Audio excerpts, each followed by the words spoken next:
Hello, hello, hello. Brethren, sistren, and those who do not like to be pigeonholed. Each one of you freaks, geeks, and every one of you totally unique. It is Friday night, and I haven't switched on my ring light. See, now you can see. What did someone say? I revealed that I was soon to be 50 the other week, and somebody's like, no, you look 20. Well, now the mask has fallen away. Let's put it on. All the things to forget. Oh, come on. There you are. Actually, I mean, weirdly, wouldn't it be I think in some cases. No, not in this case, surely. Yes, the very bright light of the ring light. That's why people are obsessed with ring lights, isn't it? Because it makes you look 20 when really you're nearly 50. So let's just hit the ground running. Looks like it's mostly asynchronous this week. Who knows who might come wandering into the chapel while the dervish whirls and so on and so forth. But right now, we could get this done in pretty short order. Maybe we're going to be having an efficient service tonight. But of course, every service should begin with the disclaimer. Last week, I believe that I read the first word on every line as part of the disclaimer. So this week, let's go for something a bit different. Read the last word on every line. For spiritual is logical, not to is the all, are these fnaught. So there we go. That's the disclaimer. I like it. We're going to probably cleave to this theme a bit more. This, of course, is the disclaimer that runs at the head of the service, and we fully mean it. Or we're lying. One of those two things is true. Actually, both of them are true. And to be honest, it's all meaningless. You know the drill. Order of service, in case you didn't already know. We begin with our Deep Thoughts section, which can become a bit of a shooting match. Well, it's supposed to. It's not shooting. No, guns. A lively debate or discourse that does not or should not stick to the topic. If I will stick to the topic, sort of. When I've got ADHD, I can only stick to the topic so much. But really, it is the job of other Discordians to disrupt the flow. For as you can see, there's that word there, order of service. Order's not good for us, except, of course, as we know, attempts to impose order produce chaos, and attempts to produce chaos bring order in some way. I mean, what is it? TF2 Real Gamer. He's in the house. Meh. I mean, what is entropy? The ultimate grey goo scenario, but the ultimate imposition of order. So there we are. Deep thought coming. And this week was how to Discordian. This is a topic that I do come to from time to time. How to Discordian. It is. I mean, I'm more and more realising. I think it's because of groups online. Most people express or attempt. Right. Okay. So the vast majority of people express their Discordianism by lurking in Discordian social media groups. How to do drugs 2025. New video. YouTube 2009. Yes.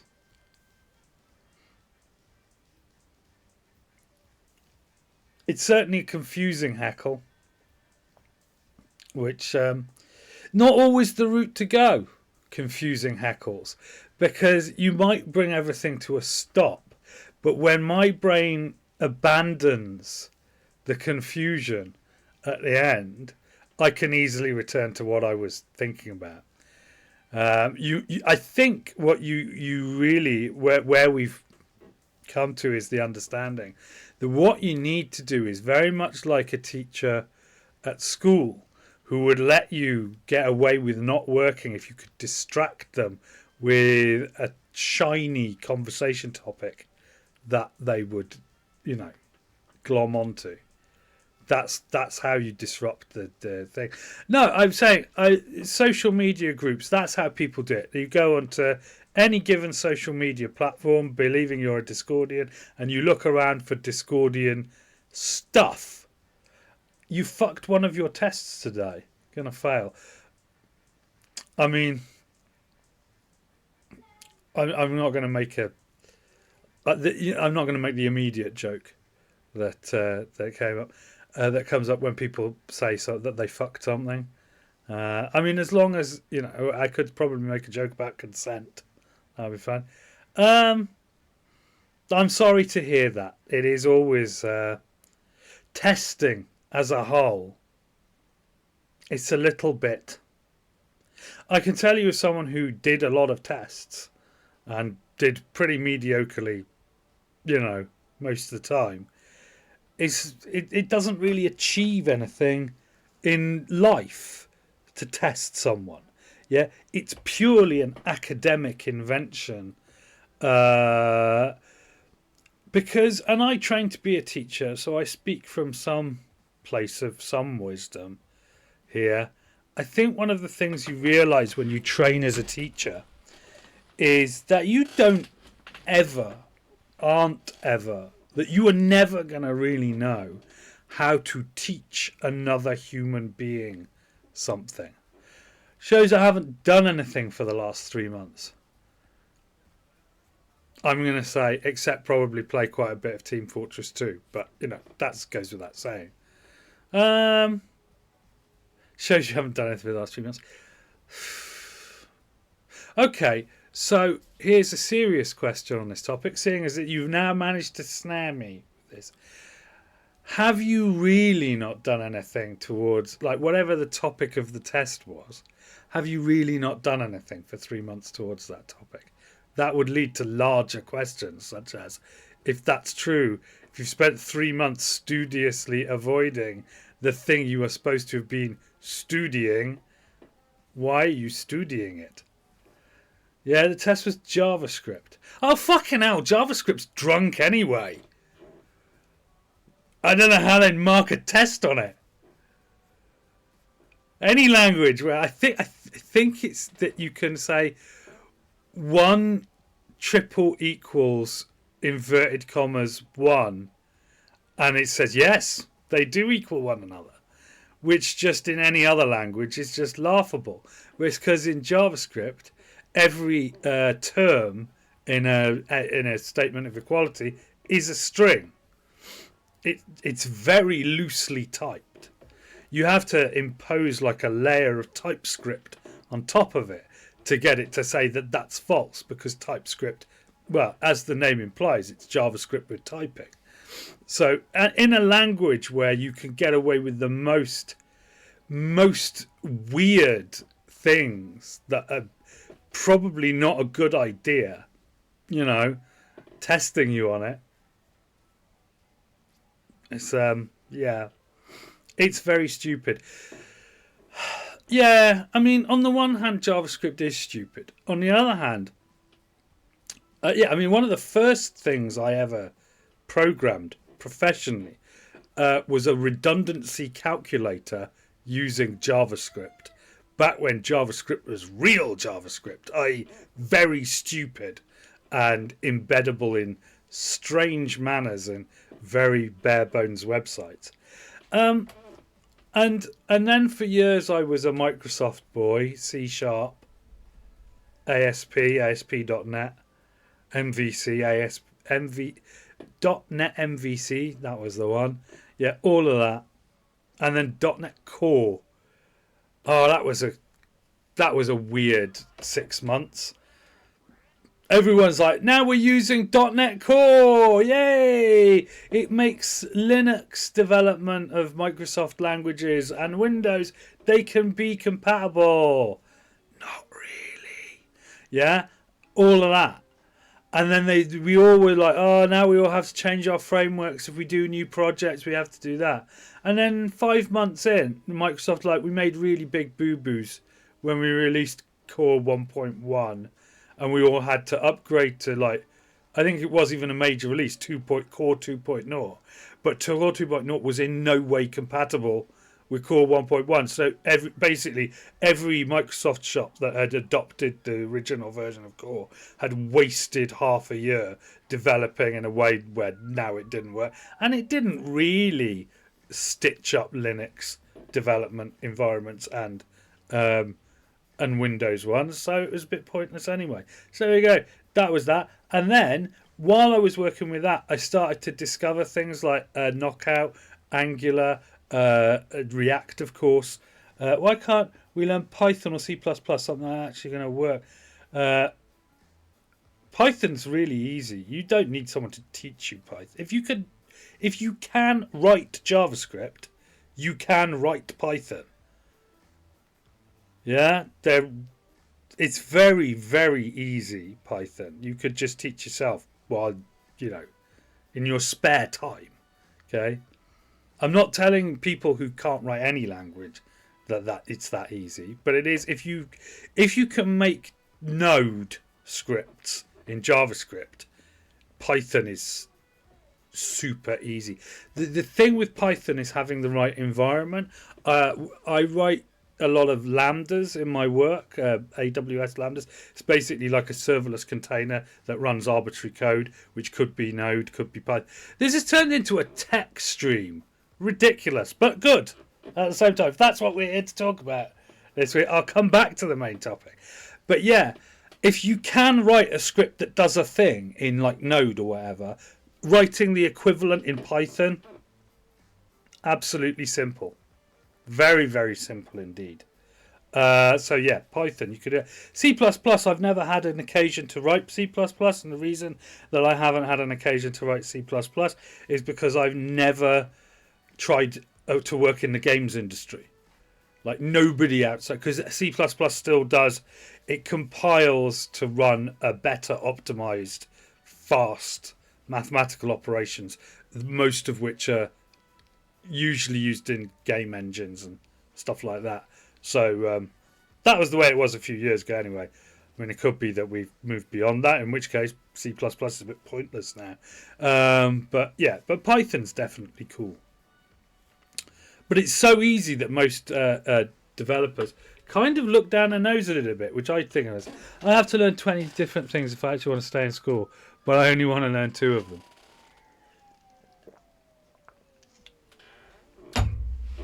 Yeah, education is problematic.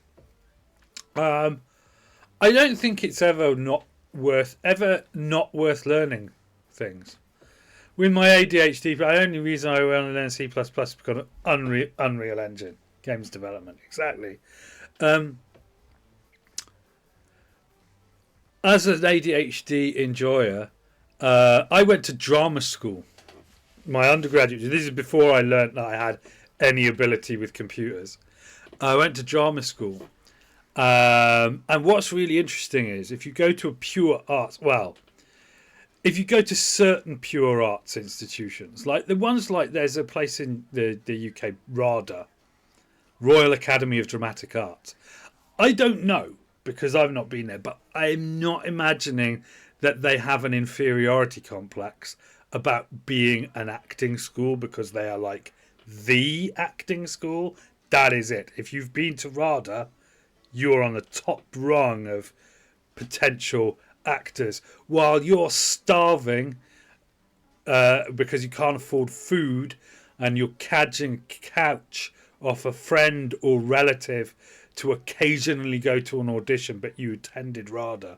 You could be pleased to know that you're in that top rank of penniless, try-hard artist type people.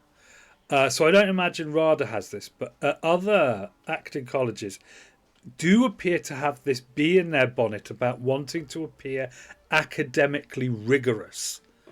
Yeah. And the one I attended, the Central School of Speech and Drama in Swiss Cottage, London, is immediately adjacent, like literally 40 paces away from Swiss Cottage Library.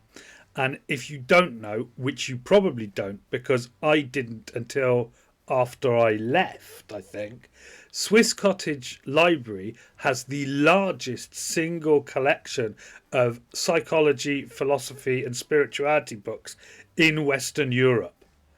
That's literally all scuffs above high school in Norway. Okay, fair enough. Yeah. But the thing is, there's a difference between academic rigor where you're talking like math, something provable, maths, engineering, science.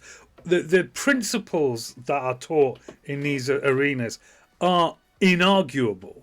Yeah, like they're all Newtonian physics like might get you looked down upon in the physics department, but in the engineering department you can use them because engineering works if you use Newtonian physics. So that's fine. Stuff like that. It's got a benchmark. But as soon as you get into any art arena,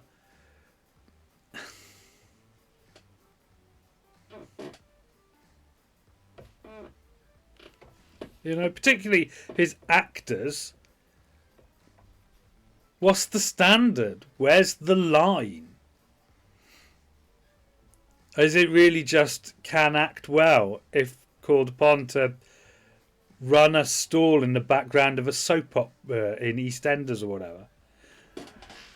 New chair or what? No, my chair is the same chair I've always had, unless you're talking about something else that I don't understand. But yeah, so anyway, the Central School of Speech are across the road, largest collection of philosophy, psychology, and spirituality books in Western Europe. I went through that and I was aware of it in the sense that they had an enormous hall that was absolutely crammed full of those.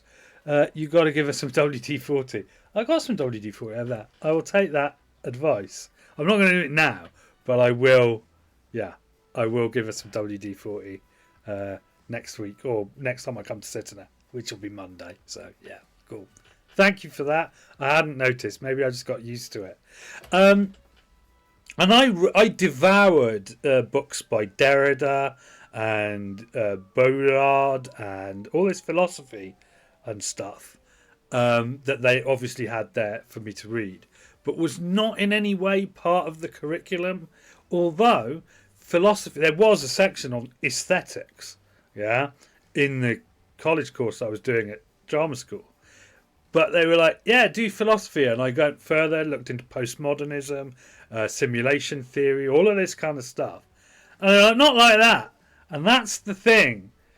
Like, it's weird that you have these academic... Well, it's not weird. It's an understandable consequence of the productizing of higher education, that a higher education institution will discourage you from learning something that isn't on the menu. I mean, one would say that in a utopian world of education, if you suddenly went off on this tangent and started devouring all this high level stuff, there would be a program to get you to, engage with that and, to connect you with someone who could tease that out. But instead, all you get told is, don't look at that, it's a waste of time. Look at these books instead and write me an essay that quotes from only these books. Just regurgitate. Please, just regurgitate. And I think that is what it is. What you're saying is that don't forget, right? I'm taking it that you're quite young. Yeah? And don't worry about that being a thing. You could be young in the ways of educational institutions, right? The fact is that educational institutions prey on the fact that young people do not fully understand that they are paying the educational institution for an education. Yeah. Now, that doesn't mean that you get to turn into a Karen and ask to speak to the manager if they're not teaching you what you expect. But the fact is that they should really attempt to accommodate. We are not paying for shit. I don't know anything about we are getting paid. Oh, well then, you have to suck it up, I'm afraid. It's equivalent to a job. You go to a job, you'll be asked to do 20 things, different things, and only want to do... You'll be lucky if you want to do 2 of them. I'm sounding grumpy about that. It is a bit hypocritical because my job has a very low amount of things I don't want to do in it. They do exist, but then I have been working in the area for over 2 decades. So, also your GPU fans died. Now that's a sad thing. When your GPU fans die, suddenly, prospect of a bit of cyberpunk disappears because the fans won't take it anymore. But you can still play, low effort. Like Balatro, probably doesn't need much work out of any GPU. Probably use the on-board GPU for that. So there we go. Also, you won't be tempted to mine crypto if you haven't got a GPU that works. It's not really viable. So there we go. Always looking for an upside. I'm going to slip this how to Discordian thing. I'm basically saying, like, you go on social media, you join a bunch of Discordian stuff, and that's all it is. And Discordian groups, you lurk on them, I think. And at the moment, as far as I can tell, any Discordian themed area, with the possible exception of the Reddit group, the main group for Discordianism, is locked down. So you have to be there frantically liking things and replying to them for an unspecified amount of time before you can actually even make a post. I mean, it does keep it somewhat pure. And of course, the reason that they've done that is because what I'm about to say is everywhere else, it's just a flood of right and or left wing memes. And the odd piece of true Discordian content. Every so often, something that's like, yeah, I guess that's pretty Discordian. But mostly it's right or left wing memes. Yeah? And as we discussed a couple of weeks ago, right and left are two parts of the same organism. And this should be a first revelation, I would think, to any Discordian, is that right and left exist on the same beast. Have you seen Top All on Reddit? Only Trump and Elon. I can imagine. Because, those guys, they're massive celebrities. They're everywhere now. It's not often that celebrities operating at that sphere, are also dismantling a country from the inside. And that's kind of what they're celebrated for. In fact, when I say not often, I think it's a pretty unique situation in the history of the planet. Is that we have essentially a mediocre celebrocracy. I mean, what is Elon other than a billionaire influencer? That's what he basically is. And Trump's, the ultimate Nepo baby influencer. I mean, he did most of his governing last time round from Twitter. So we have to learn about how we can take the perfect picture of a plant and how we can create our own server in the same class or line. I'm not saying hard, but it's so diverse. Create our own server in the same class or line. Okay.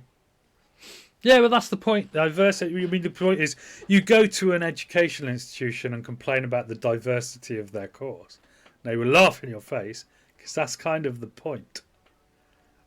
Like, an education is supposed to be well-rounded, even if you're specialising. So, I don't know what you English guys call it. Oh, what? Which bit? I mean, that seems fairly straightforward to me. But yeah. So essentially, the question how to Discordian comes down to the fact that even if you have an interest, you got to yourself a Principia. You like yourself a Sacred Cow every so often. Oh, school year. Class of we call it a term or a semester. Oh, well, a school year is a year. Yeah, but this year is split into 3 semesters. And semester is a posh term, like regular boots on the ground call it terms. So you have your autumn term, which runs from September up till Christmas. Your spring term, which runs from New Year through to round about, Easter. And then you have your summer term, which runs from just after Easter through to about the end of June. And then in July and August, nothing happens at all. I forgot 23. Did I forget it, or did I just choose? I wasn't certain that anyone was going to be here. So, I mean, I could put a 23 on now. Will we be here for another 23 minutes? We might be. We usually are. There we go. We'll have... It's coming now. 23 minutes from now. We'll have one. It's always nice. It's that moment when you don't have to think about anything other than 23. If you're burdened with troubles, 23 will cleanse them, because in 23 the troubles aren't allowed to exist, only 23. But what I'm saying is that, with the exception of this one obscure mote of pure Discordianism, how do you Discordian? I mean, that's one of the things that's hilarious about you. Like, I don't even know what Discordianism is. It's like, you know more about it than most people who would claim to be Discordians at this stage, because you attend a thing that I do, where for roughly an hour every Friday, I dedicate time to the entertaining of Discordian subject matter. You have just put there, you forgot 23, which is true, false and meaningless all at the same time as a statement, but has led to the introduction of a 23 in this very arena where we are now. And that's the thing, it's like it's so odd. Like I just, it's very troubling. People think that Discordianism, it's weird, because this shambling corpse of all the Discordian groups in social media and any situation, gives the impression that Discordianism is a lie as well. There's no right or wrong way to be a Discordian. That is absolutely true. Yes, it's really hard. I mean, to be fair, that is a bit of a philosophical trap, right? Because that means that when someone purports to be a Discordianism, but then just spews right-wing talking points and memes into a social media field, you can't say, well, you're being Discordian wrong.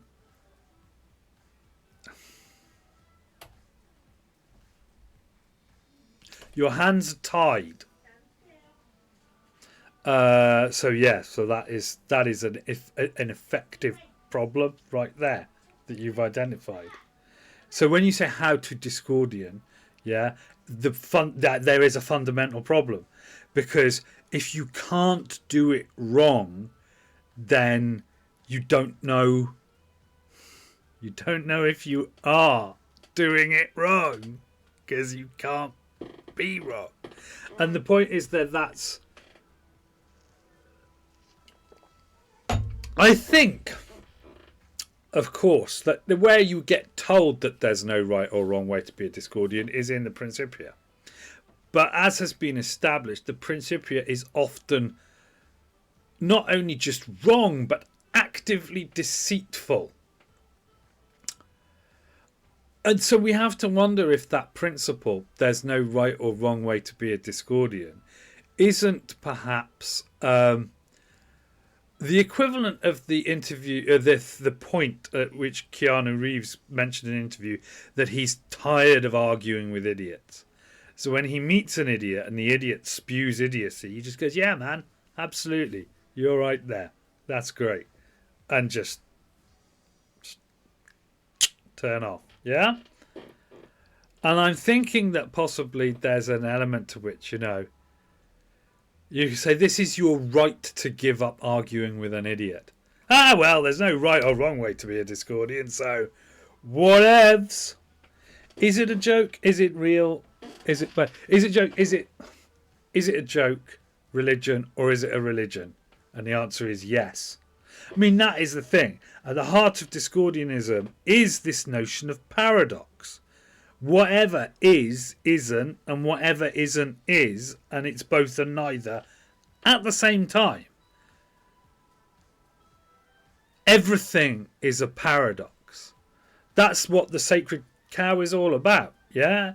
It's like the hodge and the podge. You've got order as a seed in chaos, and chaos as a seed in order, yeah? Sort of like the yin yang.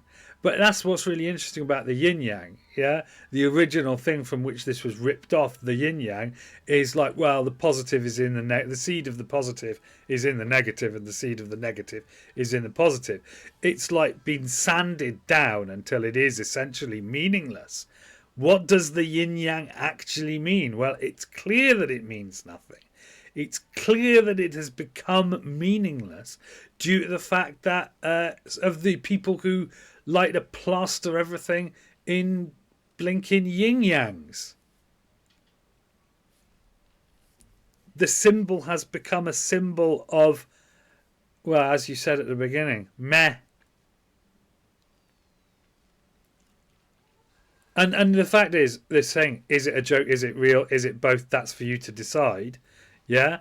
If you are angling into Discordianism in order to post a bunch of right-wing memes, yeah, into a Facebook group, yeah, it's my suggestion that the furthest thing from your mind is considering whether Discordianism is a real religion or a joke religion or both.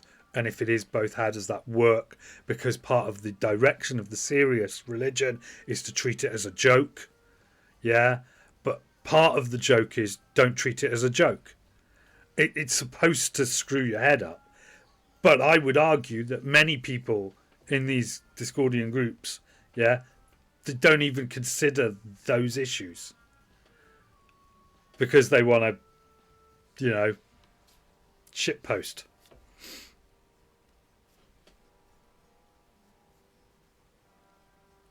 This is why Discordianism is pretty difficult, because it's quite hard. It's openly open about the fact that it's a hard thing to commit to. Yeah, because it's just really hard to commit to. And I said I was a deep thoughts where your cat found a spider. Poor spider, I guess. I mean, it's nature. If the spider found a small insect, yeah, we treat that. It's easy to commit to. You just say yes or no. Oh, that's complicated. It's easy to commit to. Yeah, it's easy to commit to in the fact that you could say, "Hey, I'm going to commit to this, and I'm going to do it." But as someone who's done that, then it becomes very difficult because other spiritual paths have support systems that help you immerse yourself in the mind virus. But the first thing about the Discordian mind virus is it's actively repulsive to all rational thought, which I'm sure William S. Burroughs would be happy about. But that makes it hard to put. The thing about it is that a lot of other spiritual paths have little nuggets like, don't kill people. We don't tell people not to kill people. Well, not directly anyway, but we don't. Yeah, there's no piece of katma in Discordianism that tells people not to kill other people. Or you have don't rob off people, or don't covet your neighbour's livestock, or or don't blaspheme. Nobody says that in Discordianism. Blaspheme as much as you like, and not only should you blaspheme. Well, not only are you at liberty to blaspheme, but the chief deity here probably wouldn't care probably think it was kind of funny if you were blaspheming. Yeah, it's so that's no good. Uh, do good works. Treat thy neighbour as thyself. There's all these little aphorisms, things that I've picked on one particular spiritual path there because I happen to have all that stuff ready to hand as someone who grew up pale and in the Western world. Yeah, they told me all that stuff, so I don't know, but I've heard pretty confident. And the thing is, they give you these little arbitrary things as well. I say arbitrary, and to people who are following a particular path, you may say, well, that my thing is not. It's an article of religious commitment, right? But the point is that from a baseline, if you imagined that, for example, God didn't exist, the thing that you've been asked to do is arbitrary, right? But the point is, it's easy to stick to. Every week when I come on here, I wear my little hat and I wear my little scarf. Yeah, we do the sacrament. We adopt, just in the SWDP sect, we adopt a number of 23. Yeah, we adopt a number of these little things. Yeah, and in a way, those things are there to critique them in other spiritual paths. But in a way, they also are supposed to expose the reason for those little things. How did you come up with 23? I didn't come up with 23. 2 plus 3 is 5. So we already have the law of fives.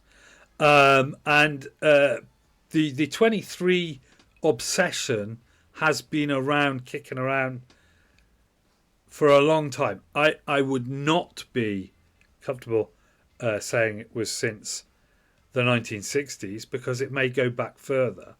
But the law of fives and the law of 23 are related in the sense that they both are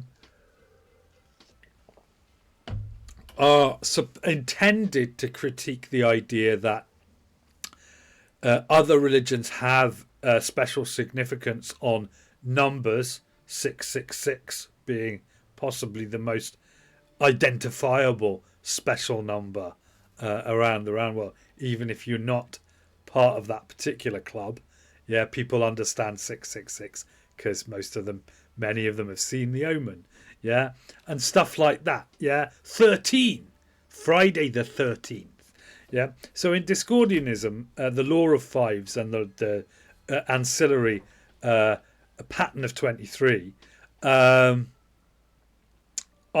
sort of intended as arbitrary. We've done this, but the whole point is that there's a sort of chaos magic wing. Did you make numbers? Did I make numbers? Make numbers? I didn't make numbers, no. No, I didn't make numbers. I think.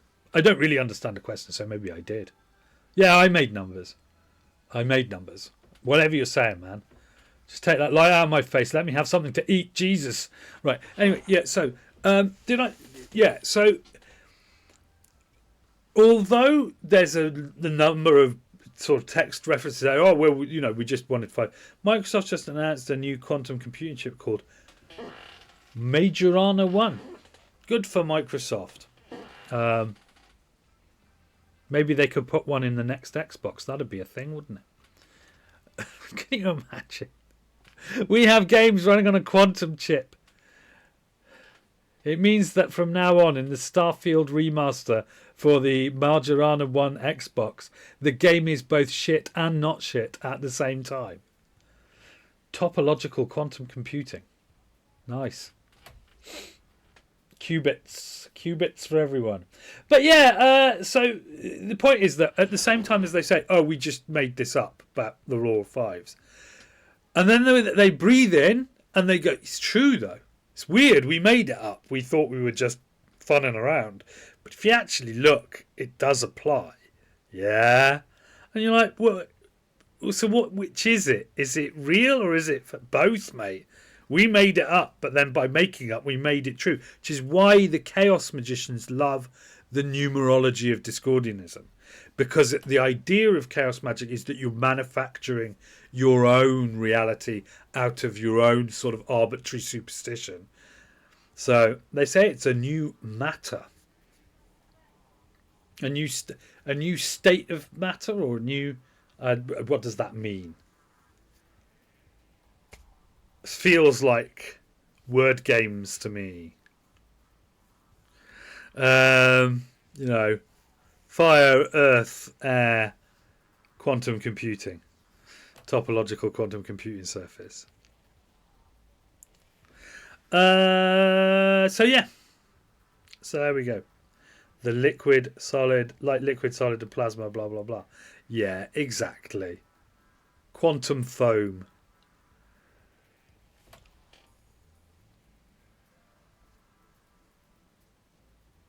A new state of matter.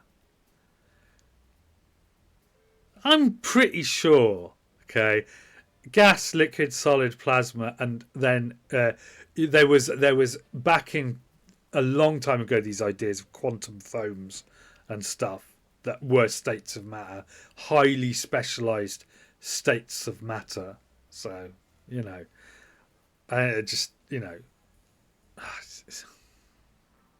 I mean, the point is, we can all. This is the same issue, Newtonian physics, Einsteinian physics, quantum physics. None of them all quite get on with one another, and it's like gas, liquid, solid, plasma. Even we can all experience these viscerally, but the ones beyond that, the special states of matter that are, invented for states of matter as they occur in, the Large Hadron Collider and stuff like that. It's highly important to the kind of scientist who is smashing elemental particles together to find the keys to the ignition of the universe. Right, yeah, sure. But, you get frozen Coke. You can get liquid Coke. If you boil Coke, you'll get Coke steam. I'm sure that if you run enough electricity through Coke, you'll get Coke plasma. But when are we ever going to get a bottle of Coke quantum foam? Not in my lifetime, so I don't care about it. So there we are. So, yeah. So, just I have no answers. I never have any answers. Nothing on here ever masquerades or represents if it's an answer. In a few years, they say. Like cold fusion. That's been a few years away since I was about 8. 42 years of no cold fusion. So... so there we are. That's our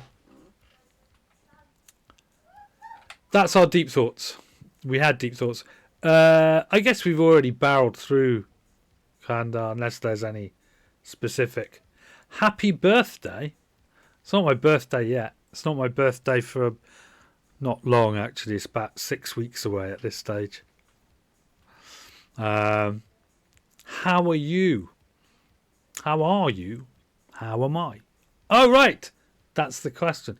I am very well. The one small fly in the ointment is that this week my dog had a bladder infection, which has led to... When's my birthday? It's in April. In fact, I should probably mention that there may not be a service the day before my birthday, which will be April 4th, because I will not be here. And it seems a bit cheeky to April 5th. It's a Saturday, so April 4th is the Friday. So we're going away for my birthday. And it seems a bit cheeky for me to do a service on a Thursday. Like, the point of it.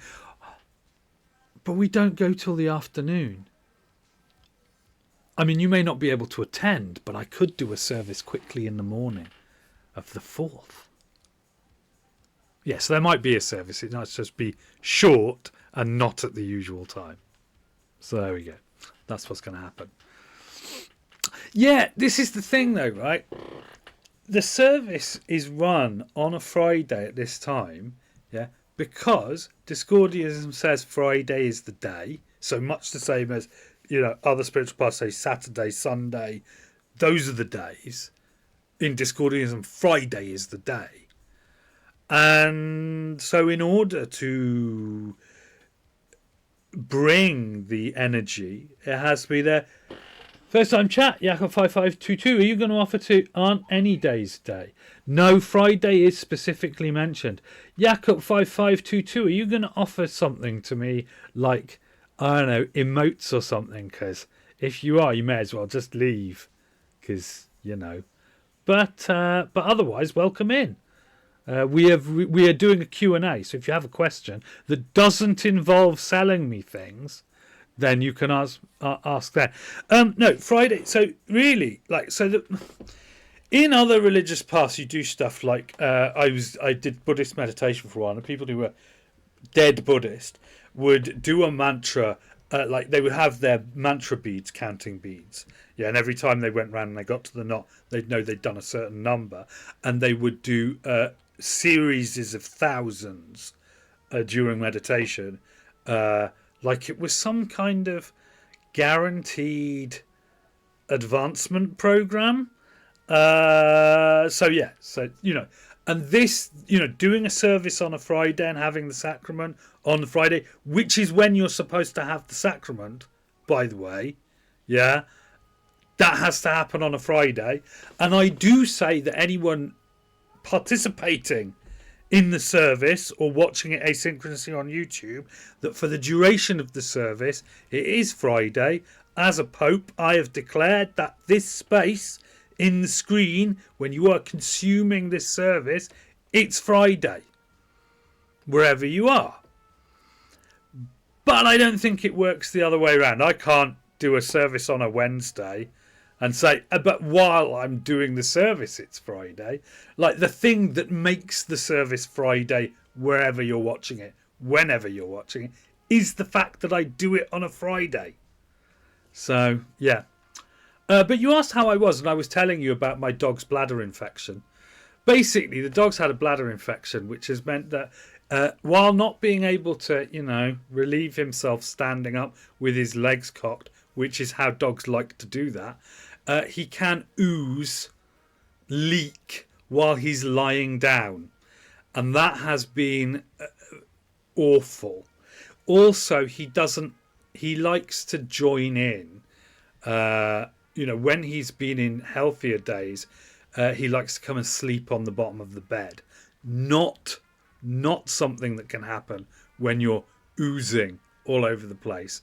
So basically, the long short of it is I've had to sleep on the sofa for a week to keep the dog company so that he will settle down and not wake everyone up with the unfairness of not being allowed to ooze all over the other beds in the house or whatever it is.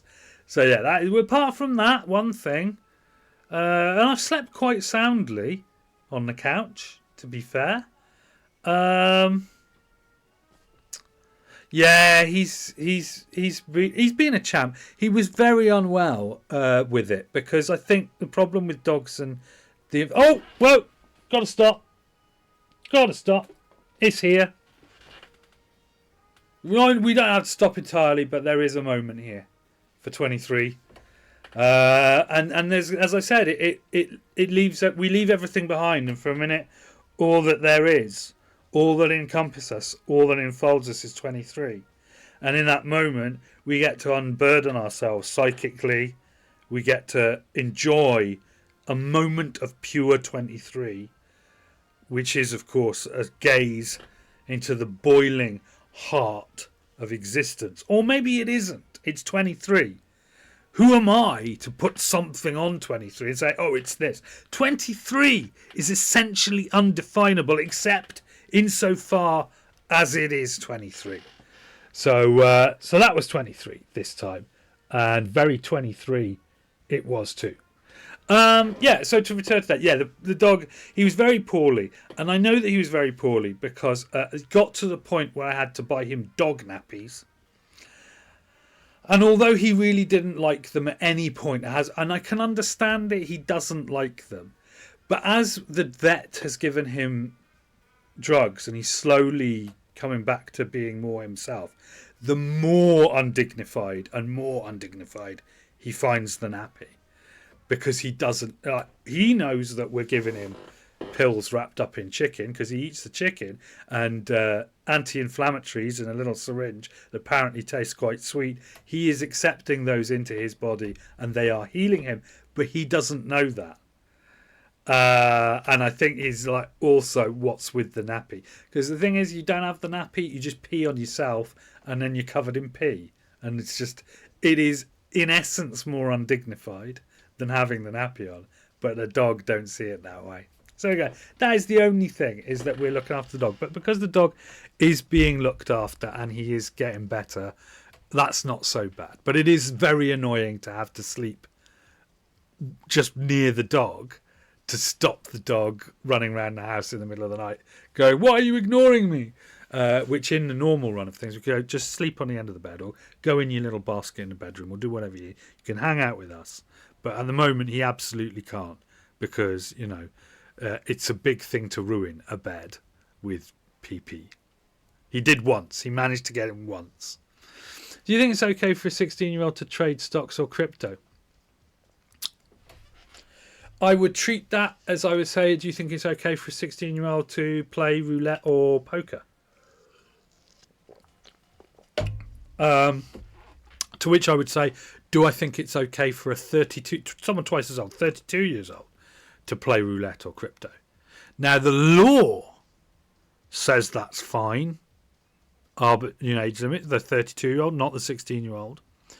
And they've put a line, and they've said 18 years old, right? But there are certain people who are 32 who are like, I can never look at any of that stuff because I know I have an addictive personality and it will take over.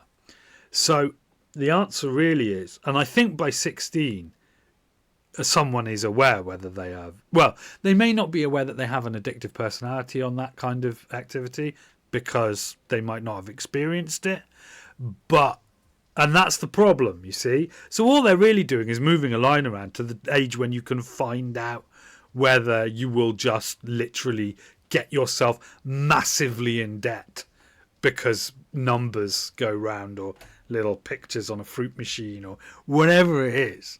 And they've said arbitrarily 18, if you do that, it's your own stupid fault. And before that, very wrong. You shouldn't even be doing it. People could be prosecuted. And it's like, well, no, all it matters is, like, I have been very fortunately blessed that all gambling activities bore the crap out of me.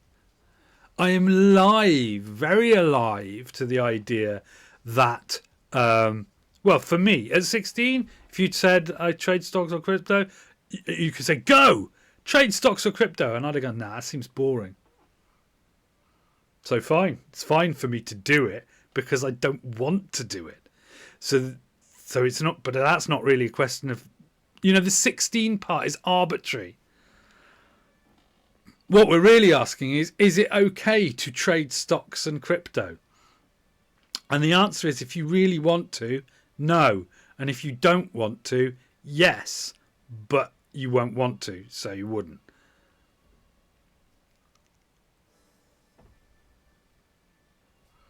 The house always wins. So the answer is basically no. Because if you want to do it, you shouldn't be allowed to do it. And if you don't want to do it, you shouldn't be forced to do it. So no. But that's not for 16-year-olds. Don't take into account the 16-year-old part of the question. That's just a blanket recommendation. The whole thing should just be illegal. I have won over the house twice. Yeah, of course you have. Because there's mathematical probabilities. Yeah, okay. But it's arbitrary. I mean, it's chaos. You can term it as a religious activity. But the answer essentially is, if you want to, you shouldn't be allowed to. And if you don't want to, you don't want to. So you shouldn't be forced to. So that's not for a 16-year-old. That's for anyone of any age. Gambling industries, marketing relies on saying, "Ooh, it's just a bit of fun." They have a term in the UK, at least, a flutter. Have a flutter. You know, like I've been to corporate horse racing events, which would be great if the corporations were turned into horses and then made to race. That would be great. But no, it's just corporations. Get 300 free spins. Yeah, exactly. They want to package it. You'll have a good time if you gamble like this. Yeah? And I think that does show the undermining thing. The fact is, right, everything is a minority taste. Everything in the world, every activity, everything you can think of. Smoking crack, yeah, minority taste. Yeah, drinking posh wine, minority taste. Being really obsessive over your coffee beans and espresso and what is a proper cup of coffee, minority taste. Following the WWE is a minority taste. Yeah, being a Nazi is essentially a minority taste. Yeah, everything is a minority taste, right? And gambling companies, and I think if you run gambling as a business, you quickly become aware that all the activities, the only activity that's slightly less tedious than all the others is playing poker. And the more fun the variety of poker that you're playing is, the less monetary it tends to be. Like the, as they call it, the Cadillac of poker, 5-card Texas Hold'em, yeah, okay, is a very boring game. It's very boring. That's why people have to pay so much money to play it, because only by risking large amounts of cash can your adrenaline be spiked enough that you're not falling asleep at the table. Also, if you've played any free poker games online, you will understand that the mechanics of 5-card Texas Hold'em completely break down when you're not playing for large amounts of real money. And large is relative. Large to you. As somebody who wrote about it said, if you're going to play Texas Hold'em, the amount you stake has to be enough to hurt a bit if you lose it. Or else the whole game falls apart. Because when people don't care what the result is and start making silly bets, it's impossible to play the game, quote unquote, properly. So yeah, all gambling activities are essentially tedious, which is why the marketing is so much about, oh, but it'll be fun. And then there are certain people where there's like a mind worm, where those tedious activities are actually addictive, and they have to sort of pay respects, lip service to the fact that the people with the mind virus that will make it addictive, they should really leave it alone, because, you know, we're not complete bastards. But they are, because that's what it is. It's lip service. They love a whale.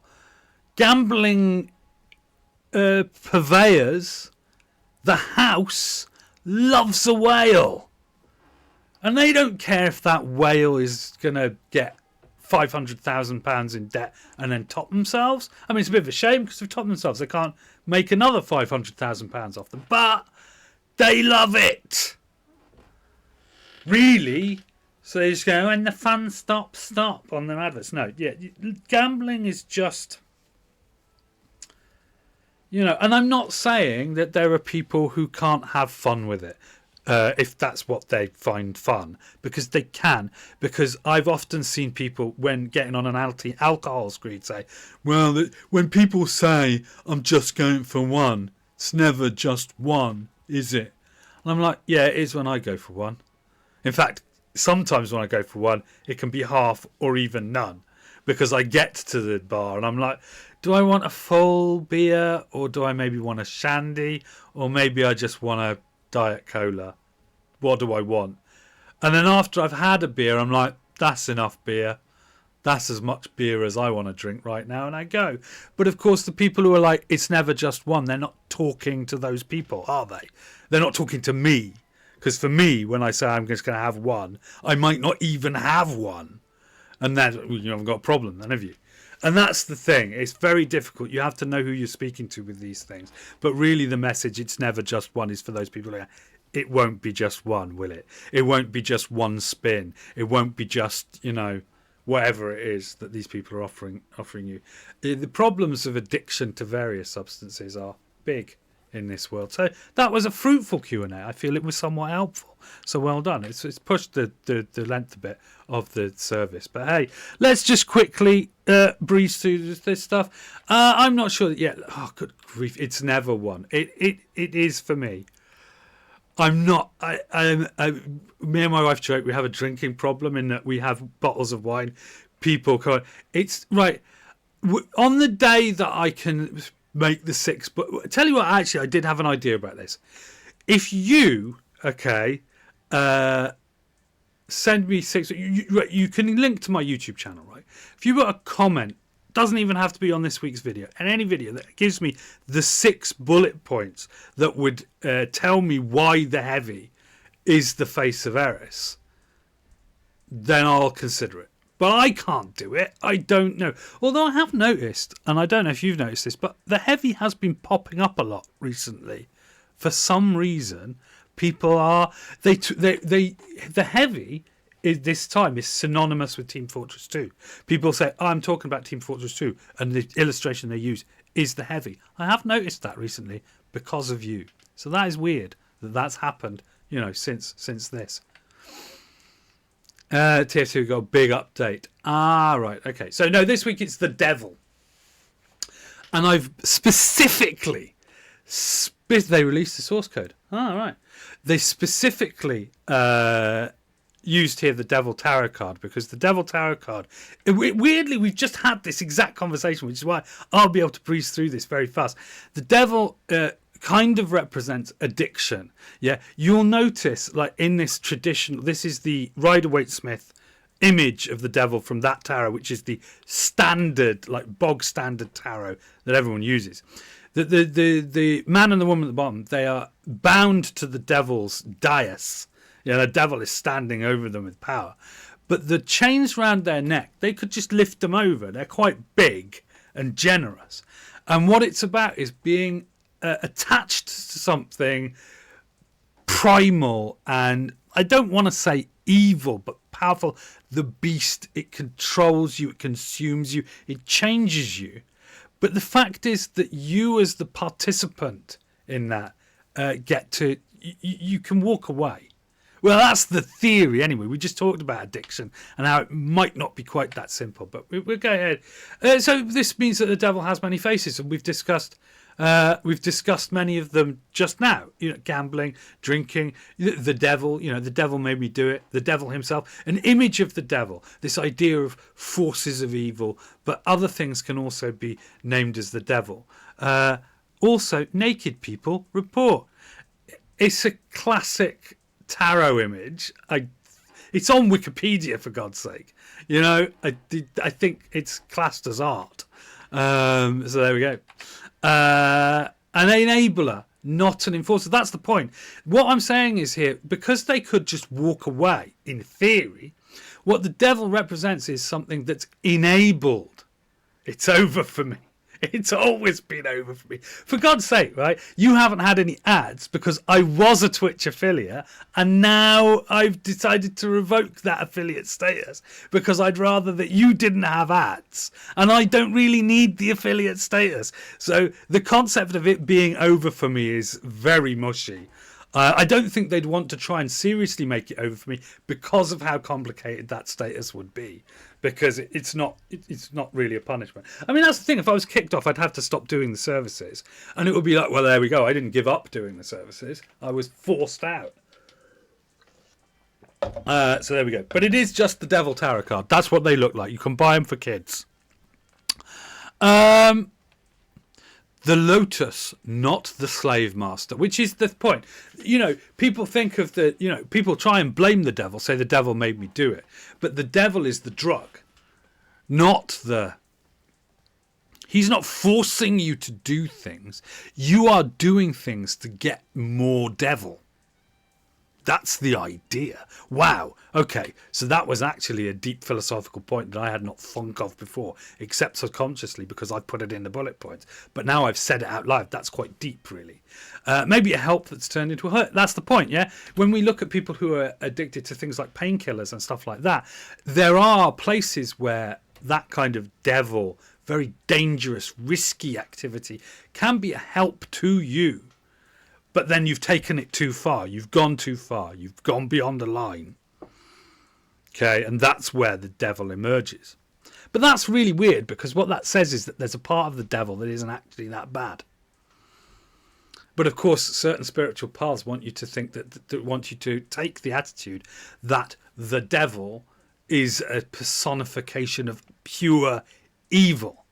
But in order for you to go down the slippery slope, there has to be a point on the slippery slope where you're all right, and then you go over it. That's the idea here. So yes, he is the Triple C, your cosmic codependent companion, which is interesting. Like codependence on a... Because the word codependent gets bandied about people having a codependent relationship, but honestly, you can have a codependent relationship with yourself enabled by your addiction to substance, gaming, gambling, however you want to put it. Yeah, okay, so that is possible. And at the end of the day, however the devil manifests, they're just doing their job. I mean, that's one of the things. One of the first mentions of the devil in the Bible is Satan, the opponent, in the book of Job. But the book of Job is kind of like a folk tale. It says God says this, but then he appoints an angel to be the opposer to God's view, which is kind of weird because God is supposed to be omnipotent. So what's the point of these parlor games, right? But that's what it says, okay? And so basically Satan is appointed. He's supposed to be Satan. Yeah, and that has been a big philosophical talk about in Manichaean good versus evil religions, right? That without evil, good would be very hard to define, and vice versa. So they kind of are themselves cosmic codependent companions. It is in fact possible that one of these entities down below the devil's dice is in fact God, because it's possible that God himself is addicted to the devil, and on that blasphemous bombshell we will go on to Reflective Tarot. Okay, you know the drill. I shuffled it before. We're going to have a look. There's a card. It's on the top via a cut. I don't know what card it is. You don't know what card it is. We need to move on because this service is frankly getting a bit long in the tooth. So what have we got? We've got... Wow, royalty. We've had such a lot of royalty to my perception since we started this gig. Yeah. King of Cups. The King of Cups. Well, of course, a king, he's a big cheese, top dog, number one. He's about acting with intention to change the world. And the cups are the immediate emotional area, like dealing with...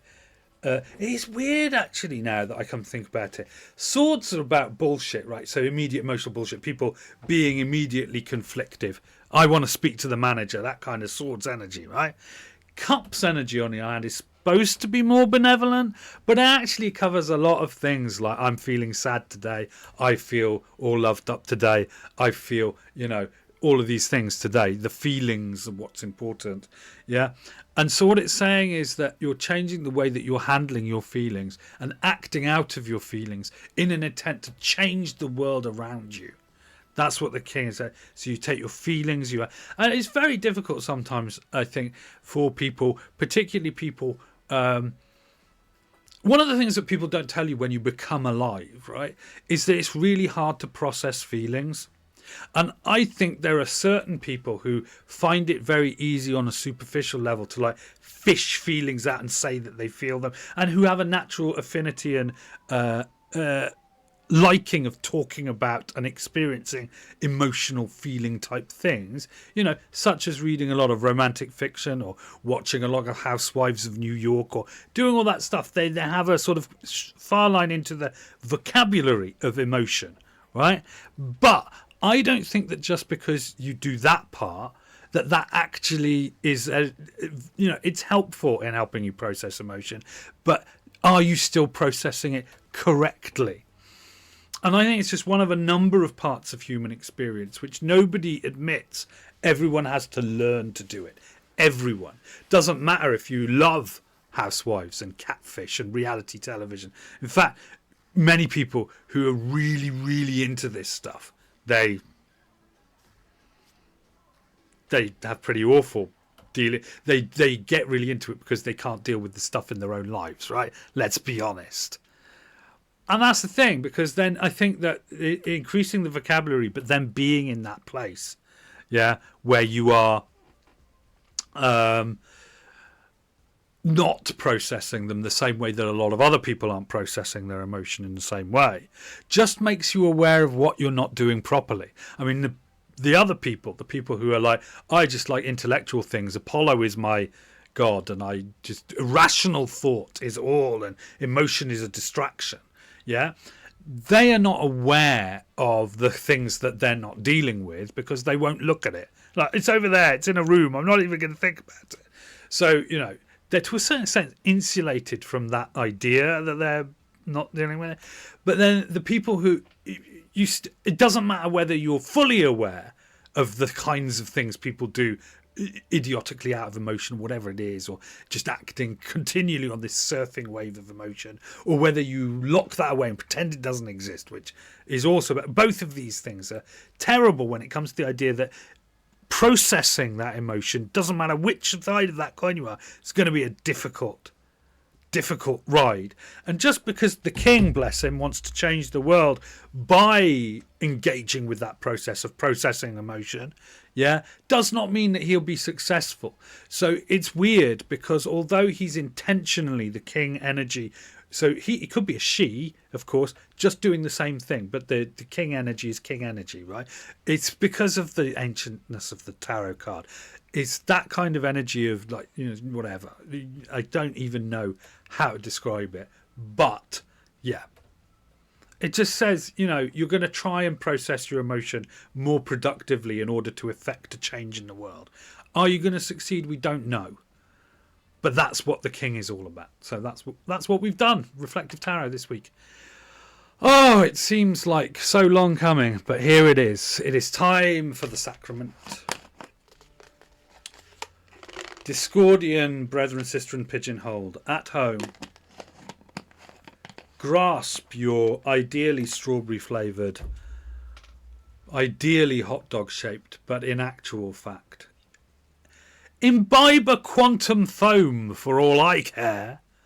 But right now, we say the traditional sacramental oath. I could not find a hot dog, not even with a bun. So I eat this insert name of foodstuff here, candy noodle, because devotion comes with fun. Hey, Eris.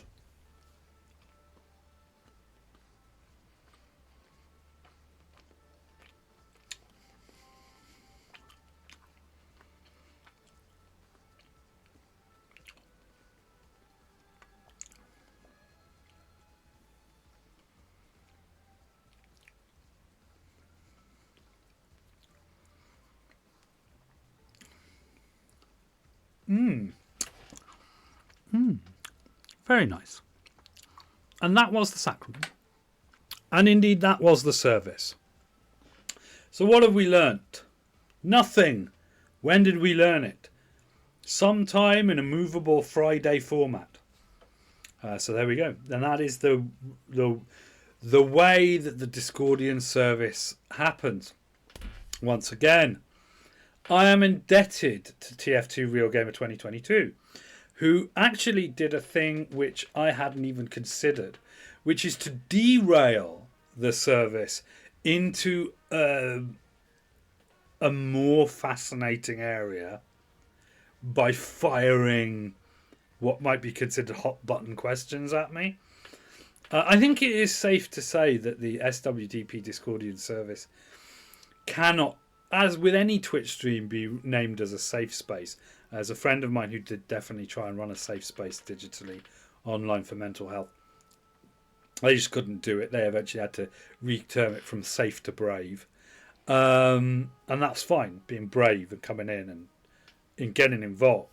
And that's very useful. I think that is part of the function of a service such as this one, is for you to come in.